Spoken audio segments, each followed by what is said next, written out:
In this lecture, we're going to look at functions. So let's start with our basic HTML document again. And you can see I've saved this as functions.html, and it's open here in my browser. Now, if you remember our previous examples, we were starting to get sort of complicated code stuck into the button onClick attribute, which was hard to read, and it makes it complicated when you get all of the quotes going.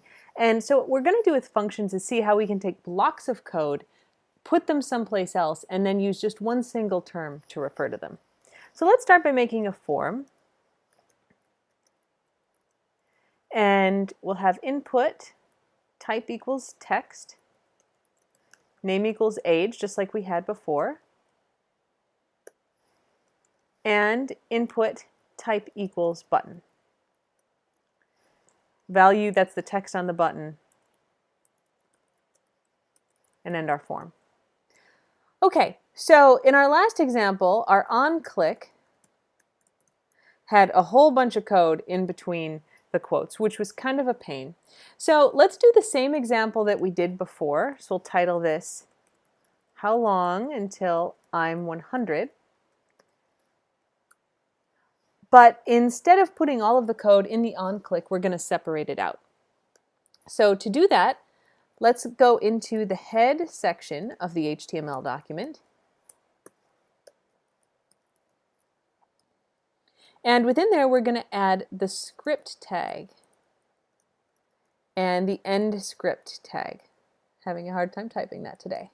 Okay, inside the script tag, we only put JavaScript code. And let's start with just the lines that we had before. We had a variable age equal to document.f1.age.value. We had a variable years is equal to 100 minus age. And then we said, alert, you will be 100 in the years that we've calculated, years. Okay, so we have all the same code, but now what we want is when we click this button, that code that we have up there executes instead of having all of that code in the button. So to do that, we're going to create a function. A function is basically just a name given to a block of JavaScript code. So we'll call this age check. And that's the name of our function. After that, you always have a set of parentheses. Sometimes stuff will go in those parentheses. We're not going to do that yet. So we just leave them blank. And then we have a set of curly braces. Inside the curly braces, we put all of our statements. So the function uses the keyword function. We name it. We then have a set of parentheses. This sometimes lets us pass in information. So just as a quick note here, you may remember like from high school math, f of x. That's basically what we're doing here. Age check of something, except we're not going to pass anything in, so we keep it empty. Eventually we will put something in there. And then between our curly braces, we have the code that's going to execute. So when I say age check, each of these three lines will get called. If I want to use this function, I can just take it just like this. I don't need the word function, and I'll put that in onClick with a semicolon. So when the person clicks the button, this says run the JavaScript code called age check, which I have already defined up here. Now, if you remember when we were talking about how the browser reads through the document before, it goes one line at a time. And it'll get to this JavaScript, it will see this code, but because it's a function, it knows that it shouldn't execute that code until someone actually says, run that function, do that code. Right now, it just sees it as a block of code that's waiting there to be run. So it's okay that it sees that. It won't do anything. It just sticks it in its memory to know about it. And then it loads up all of this. And finally, when I click the button, that says, go do the stuff called age check, and it will execute. So let's see if that works. We have that saved. We'll reload our page here, type our age in the box, click the button, and it works. Okay, so this is a lot cleaner than it was before. Now there's a bunch of different ways that we can do this. For example, instead of doing this here, so I'll comment this out, we could have the person, we could have the function down here send the age instead. So instead of using the document object model here, we could use it down here. So we'll do age check. Let's start by just saying it's always going to be 21. We'll ignore what's in the box. So then I want to be able to refer to this value that I'm giving to age check, just like in math class where you had f of x. Here, we give age check 21. I want to be able to use that. So if I'm going to, this is called passing in a value. If I'm going to pass a value to age check, I need to put something in the parentheses that lets me refer to it. So I'll call it age. This line's commented out, so that's not going to execute. So I'm going to pass in 21, and by putting age here in the parentheses, that says the first thing that gets passed to me, I'm going to refer to as age. And then I can use it down here like this.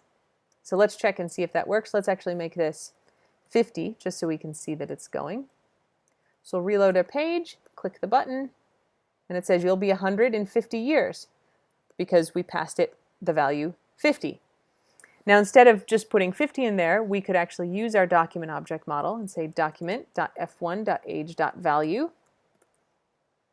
So we're going to pass whatever value's in the box into the function. We're going to refer to that as age in the function, and we're going to do this math. So we'll put in 55, and it says I'll be 145 years. Okay, so that's called passing in a value to the function, and if you do that, you put the name of the value here. You actually can have multiple values passed in, so if I wanted to somehow pass another number, I don't know what that would do, I could do it like this. So there's two things that get passed in, and there's two variables here separated by commas that store them. But we'll just leave it at 1 for now.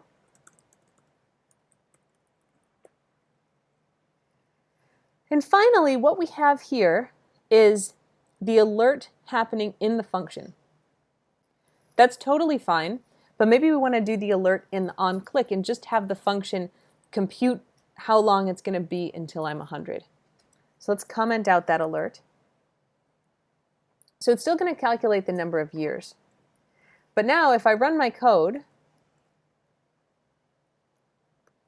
nothing happens because the alert is commented out.